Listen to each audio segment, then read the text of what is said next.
Memorial Hermann is doing away with their HMO, their PPO, and their Memorial Hermann Health Solutions, which is their self-funded administrator. That also pulls them out of the Texas ACA marketplace. So, if your employer or marketplace insurance card says Memorial Hermann on it, that card has an expiration date. I've already heard a few conflicting statements, so I reached out to Memorial Hermann myself to get things straightened out.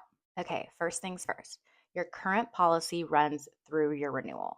If you renew before December 1st, 2026, they're going to give you one final year, meaning your network coverage is going to stretch into late 2027, and then it is over. One huge thing worth mentioning, Memorial Hermann Advantage HMO, the Medicare Advantage plan, is not going away.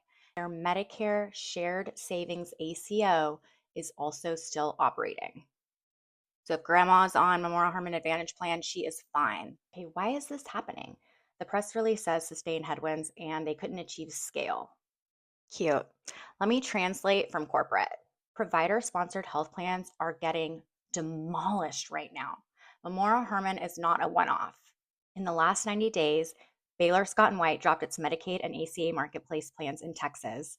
Providence out west is killing nearly its entire insurance arm. Presbyterian Health Services in New Mexico is dumping most of its Medicare Advantage plans for 2027.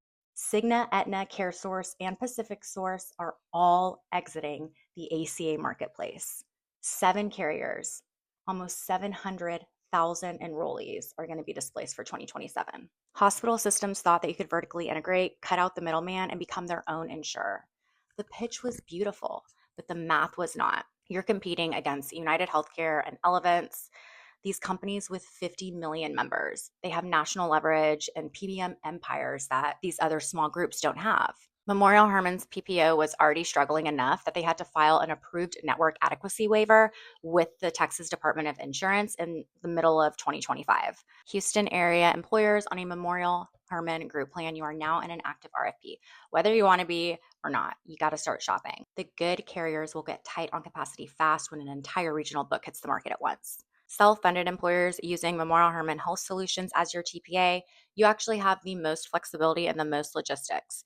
You're not losing coverage, you are losing your administrator. Individual and family marketplace shoppers on a Memorial Hermann ACA plan, you are shopping at open enrollment for 2027. Members in active treatment, if you are pregnant, if you are going through chemotherapy, if you are post-surgical, if you're a post-surgical transplant, the magic words are continuity of care. You can keep your current providers for a defined period after coverage ends. Make sure your HR team gets this in writing. If your renewal is before December 1st, 2026, you get the choice. You can take the 1-year extension or you can jump now. I recommend you jump now. My advice would be take the extension only if you need real runway for your RFP. Decide on your funding strategy now. Do you want to stay fully insured or do you want to look at alternative funding structures? This is the cheapest excuse you'll ever get to reevaluate. Don't forget to ask for network disruption reports from every quoting carrier specifically for Memorial Hermann hospitals and the Memorial Hermann Medical Group.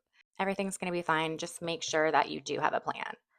Also, this is not a Memorial Hermann failure. This is a structural verdict on the entire hospital as an insurer thesis. When Baylor, Memorial Hermann, Presbyterian, and Providence all exit commercial or marketplace insurance in the same 6-month window, that's not good.